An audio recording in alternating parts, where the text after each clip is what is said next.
Hello mga kabs, ako si Kabus na vlogger, isang housekeeping dito sa bansang Saudi Arabia.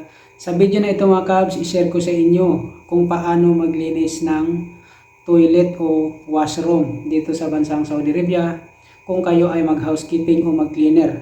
Ang video na ito mga kabs ay para sa ating mga kababayan na nag-apply ng mga baguhan, ng mga first timer. Sabihin ko sa inyo mga kabs na kung kayo ay may tato kagaya ko na mag-apply at nangamba papunta dito sa bansang Saudi Arabia, huwag po kayong mangamba mga kabs. Tinatanggap po dito ang may tato kahit pa umabot dito ang tato nyo. Huwag lang sobra-sobra talaga mga kabs na talagang punong-puno na yung mga mukha nyo. At saka, baka daw hindi sila tanggapin kasi may tato sila. Baka daw hindi tanggapin kasi may mga hikaw, may mga butas ang tainga. Wala po silang pakialam sa tato nyo, wala po silang pakialam sa hikaw nyo. Basta pagdating nyo dito, magtrabaho po kayo mga kabs. Hindi ako nagtuturo mga kabs dun sa area ko mismo mga kabs sa trabaho ko kasi bawal tayo doon magturo kasi nakasuot tayo ng uniforme ng kumpanya. Pinagbabawalan tayo mga kabs. Kaya tinuturo ko, sinishare ko sa inyo dito na lang sa ating CR ngayon. Basic lang naman to mga kabs pero kailangan malalaman nyo rin ang mga kaunting idea kung paano para maiwasan nyo ang pagkaroon ng brilyaso o may idea na kayo kung paano linisin ang isang toilet bowl o CR. Okay mga kabs, dito na tayo sa ating bowl sa toilet. Kapag maglinis kayo ng whole CR mga kabs, yung buong CR talaga, ang unang gagawin nyo mga kabs, uunahin nyo yung ceiling. Unahin nyo yung dusting. So mag-umpisa kayo top to bottom. Unahin nyo yung dusting muna sa mga kabs, sa mga supot-supot ng mga gagamba, mag-dusting muna kayo sa ceiling. At saka kasunod mga kabs, yung walling. Magagamit kayo ng applicator. Wala tayong applicator mga kabs. Pero yan ang proseso mga kabs na mula sa ceiling papunta sa walling maglilinis kayo. Kung buong toilet ang linisin nyo. Ngayon, ang ishare ko sa inyo mga kabs kung paano lang linisin tong buong bowl na to. Kung anong mga ideas na ma-share ko sa inyo at gagawin natin ngayon. Kasi mga kabs, kaya sinishare ko sa inyo to dahil may mga kasamahan kami dati na naglinis siya ng may ginagamit siya na hindi dapat gamitin dito may ginagamit siya sa loob ng nito tapos hindi dapat gamitin sa sa top niya, yung upuan mga kabs. Kaya nakita siya ng manager o sa building na videohan siya mga kabs. Kaya naging na-cut salary siya mga kabs sa ginagawa niya mga kabs. So ito, i-share ko sa inyo kung paano linisin.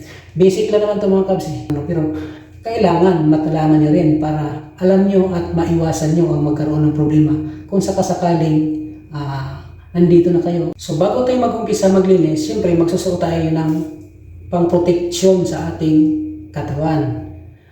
Yun ang tinatawag na PPE, Personal Protective Equipment. Kapag kayo mag-apply ng housekeeping dito mga kabs, lalo na sa hospital, tatanong sa inyo kung anong meaning ng PPE. Personal Protective Equipment. Yun ang meaning ng PPE.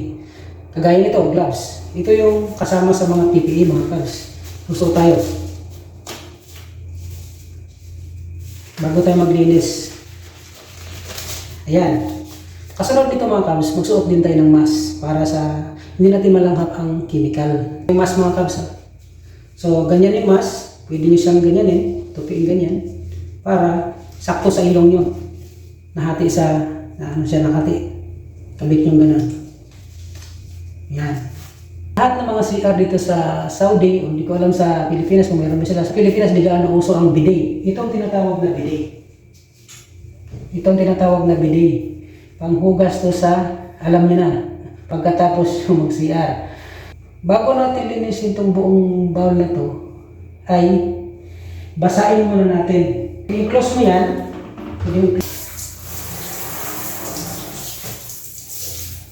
Muna natin mga kabs ang buong katawan nitong bowl na to, yung toilet bowl, bago natin lapatan ng chemical.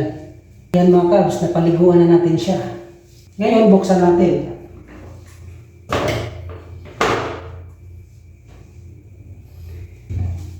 Pwede kayo maglagay ng chemical dito sa loob para mababaran nyo ng chemical. Ito, maglagay tayo. Ito yung kadalasang ginagamit dito, splash, malinis. Pero sa mga building na pupuntahan nyo, sa mga hospital na pupuntahan nyo, may mga chemical sila mga kabs na ginagamit. Hindi katulad nito. May mga supplier sila mga kabs na ginagamit. Itong ginagawa natin ngayon, ito ay proseso lang. Okay, babaran muna natin sa loob. Pagkatapos natin babaran, hayaan mo muna natin siya. Ngayon mga kabs, gagamit tayo ng scoring pad. Ang pangalan nito? Sponge. Alam niyo ba kung bakit pula to?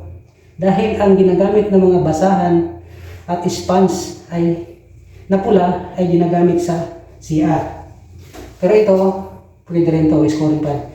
Pero kung sa hospital kayo magtatrabaho, ang kadalasan ginagamit sa hospital, map na pula, basahan na pula, meron din tayong basahan na pula.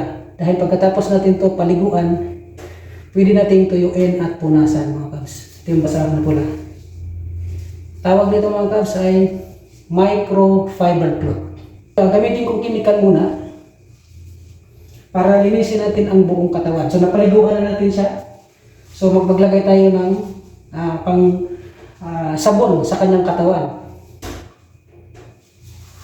So mula dito, kuskusin yan. Kuskusin yung lahat ng katawan. Yan.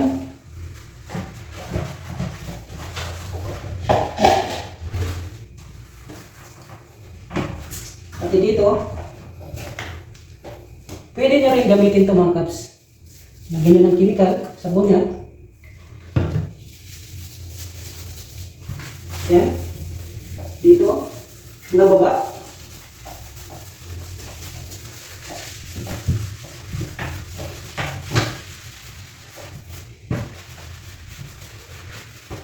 Dito sa top niya yung inuupuan. Pwede rin basahin niyo ulit.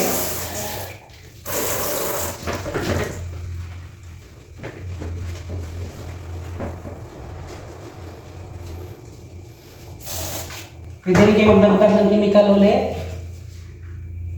para dito sa top bowl. Ito yung ginagamit kapag uupo ka. Ito yung inuupuan mga kabs.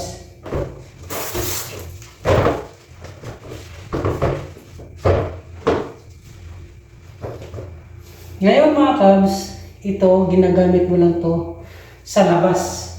Yan dito.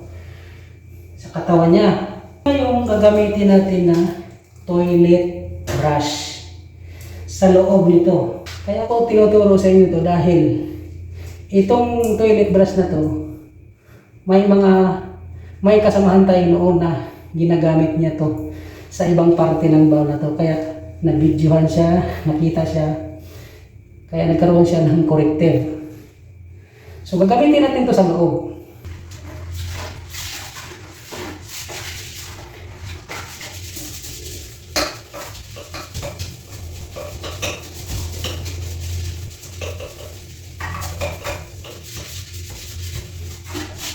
Kapag ginamit mo na to sa loob, huwag mo na siyang gamitin ikuskus dito sa paikot na to. Kasi may bakterya na siya sa loob. Huwag mo na siyang gagamitin ikuskus mo dito, dito, dito. Huwag niyong gagawin yan mga kabs. Gamitin niyo lang itong toilet brush para dito lang talaga. Kapag kuskus kayo dito sa top, ganito ang gagamitin niyo. Hanggang dito, yan, sa gilid. At ito, pwede ito mga kabs. Huwag niyong gamitin toilet brush. Huwag niyong gagamitin ito dito sa paikot, ikuskus nyo sa ganyan. Delikado mga kabs, baka makita kayo ng management. Saka may mikrobyo na ito galing sa loob. Hindi pwede gamitin dyan. No? Kaya sinishare ko sa inyo ito mga kabs dahil para maiwasan niyo yung magkaroon ng problema kung sakaling nandito na kayo at mayroon na kayong idea mga kabs. So ngayon, tapos na tayo magkuskus sa lahat-lahat mga kabs. Ang gagawin naman natin, paliguan natin siya uli para malinis. So i-close natin to, ibaba natin. Close natin muna yan. Tapos paliguan natin siya. Yan. Para lang tayo nagpaligo ng isang sanggol. Okay, ano, isang, yan, paliguan natin siya para matanggal yung ano niya, amoy.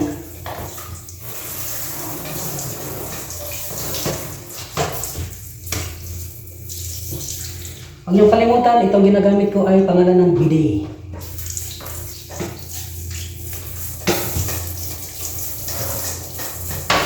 Tapos, itaas natin. Ayan.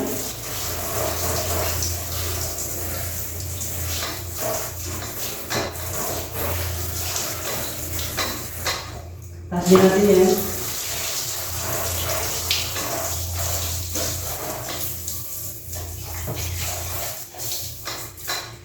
Ang tawag dito mga kabs ay pagwawash down sa toilet bowl. Tapos, i-flush natin.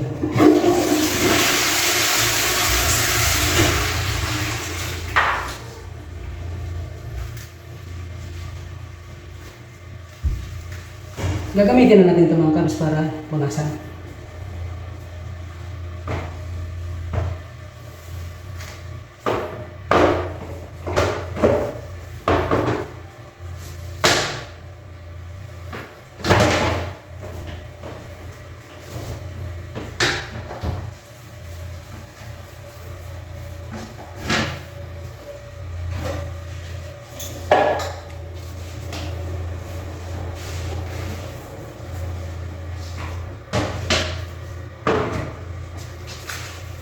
So mga kabs, ganun lang kasimple ang paglilinis ng toilet bowl.